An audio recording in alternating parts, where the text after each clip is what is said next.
Hey everyone, and welcome back to the Broad Podcaster with me, Jennifer Fierro, here in the Llano Lakes, joined once more with Art Dlugach, the voice of the Llano Yellow Jackets.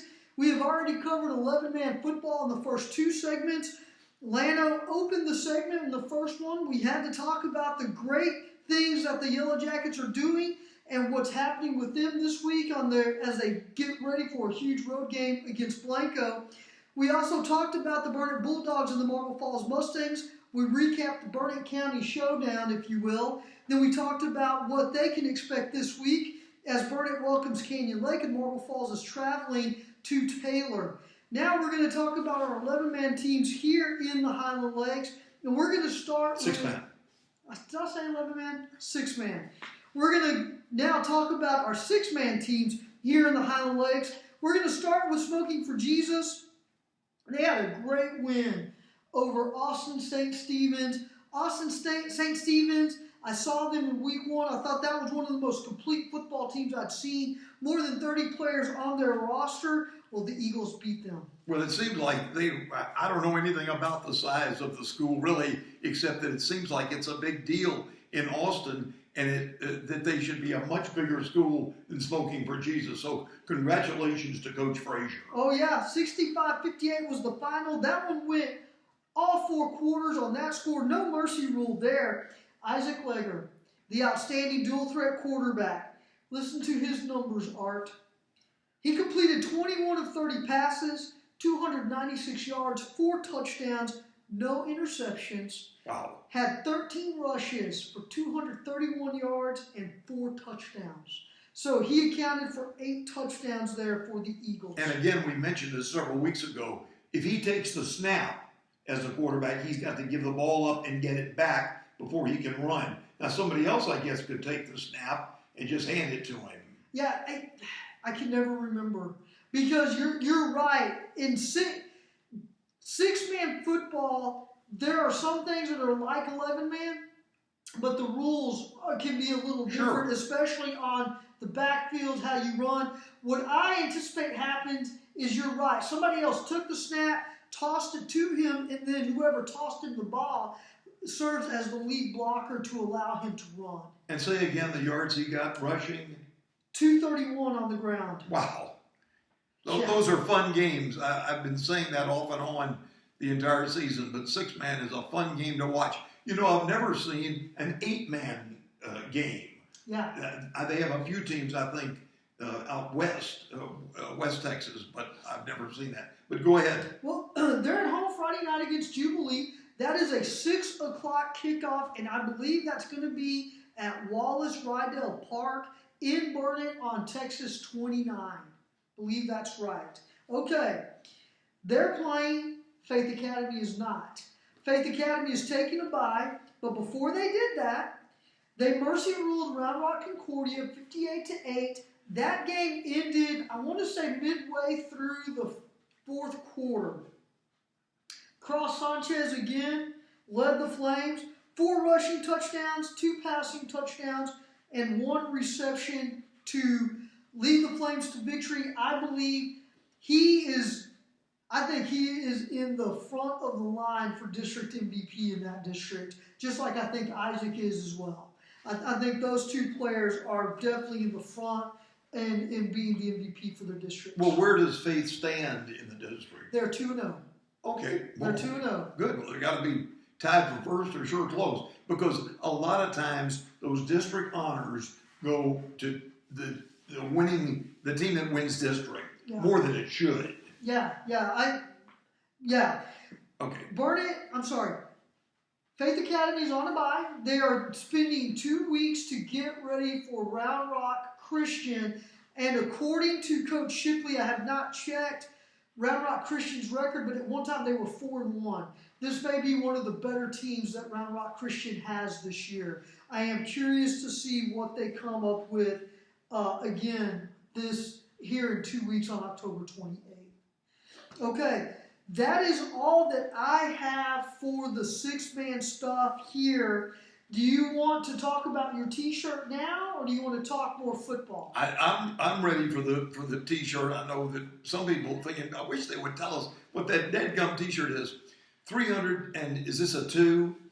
325. Okay, 325 times Adam Wainwright of the St. Louis Cardinals and Yadier Molina have played pitch and catch. Wainwright the pitcher, Molina the catcher, and as battery mates, that is the all-time record, and it was achieved just last month by these two Cardinals. I have a friend in St. Louis, name of Lois, and she and I went to high school together a few years ago, and she's a huge Cardinals fan, and so she sent me this very nice T-shirt.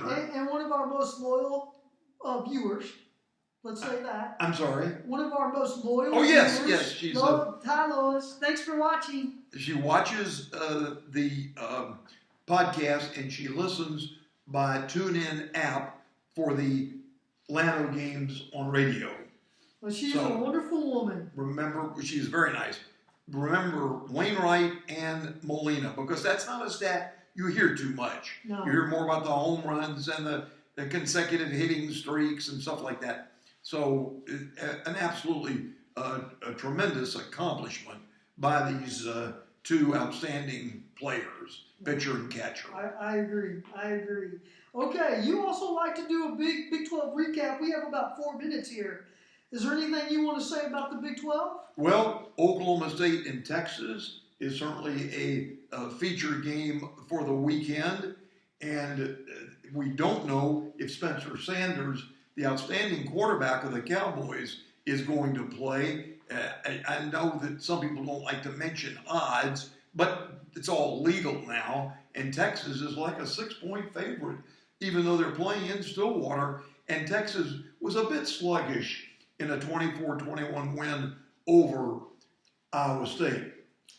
And but also this weekend, TCU with another huge game, and I'm not sure who they're playing. I did not bring my notes. I'm sorry. No, that's okay. Let's go in a different direction since we've got a couple more minutes here. Do you agree with the talking heads nationally that the most entertaining conference right now is the Big 12? I certainly think it's up there. I don't pay attention as much to the others in depth. I mean, I look at Alabama and Tennessee and Georgia for sure, and Michigan and Ohio State in the Big Ten. But boy, this Big 12 has been exciting since the first day when Kansas was making its move, and has stayed right, has been exciting ever since. Yeah, the reason the talking heads feel that way on a national level is because there's so much parity in the Big 12. Yes.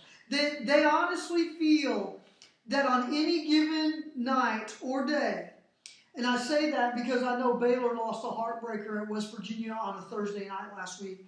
They honestly feel that on any given night or day, anybody can win in the Big 12. There's that much parity right now. And what I hear to me, parity is that you see a lot of 50-50 games. Yes. And a 50-50 game, by the way we define it, is that any team can win and any team can lose. And it comes down to maybe 4 or 5 plays. Or well, let me get back to what I was stumbling over earlier. Kansas State 5-1 is at TCU, which is 6-0. So every week it seems like TCU's playing a big game. I mentioned Texas, West Virginia 3-3 at Texas Tech. Both teams 3-3. Kansas 5-2 is at Baylor. Must win for the Bears, who are also 3-3, and Kansas 5-2. You know, Kansas scored 42 points. As I wrote that story, I said there was a time when they'd be very happy with 42 points in Norman, but it wasn't enough as Oklahoma won that game 52-42. But still, Kansas has just had a fine year, and it'll be interesting to see. They need one more win to qualify for a bowl potential, bowl eligible, and so I certainly hope they do. Yeah. Iowa State and Oklahoma are both off this weekend. Well, and I think for our Sooner buddies, I think they're relieved.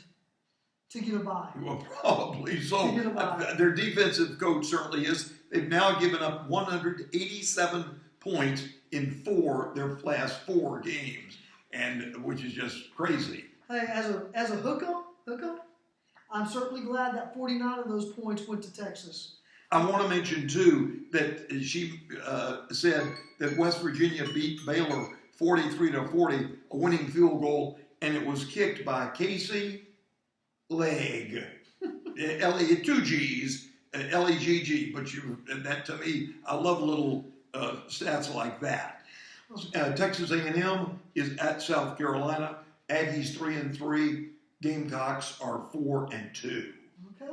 And Right. each week it's big for Jimbo Fisher and those Aggie fans to get a win. You know that. Okay. That's all we have this week. Enjoy the games, everyone. Please make sure for all of your Highland Lake sports news, you go to TexasChalkTalk.com. And for Art Dlugach, I'm Jennifer Fierro, your broad podcaster. Thanks for joining us. We'll catch you next week. So long and enjoy your weekend.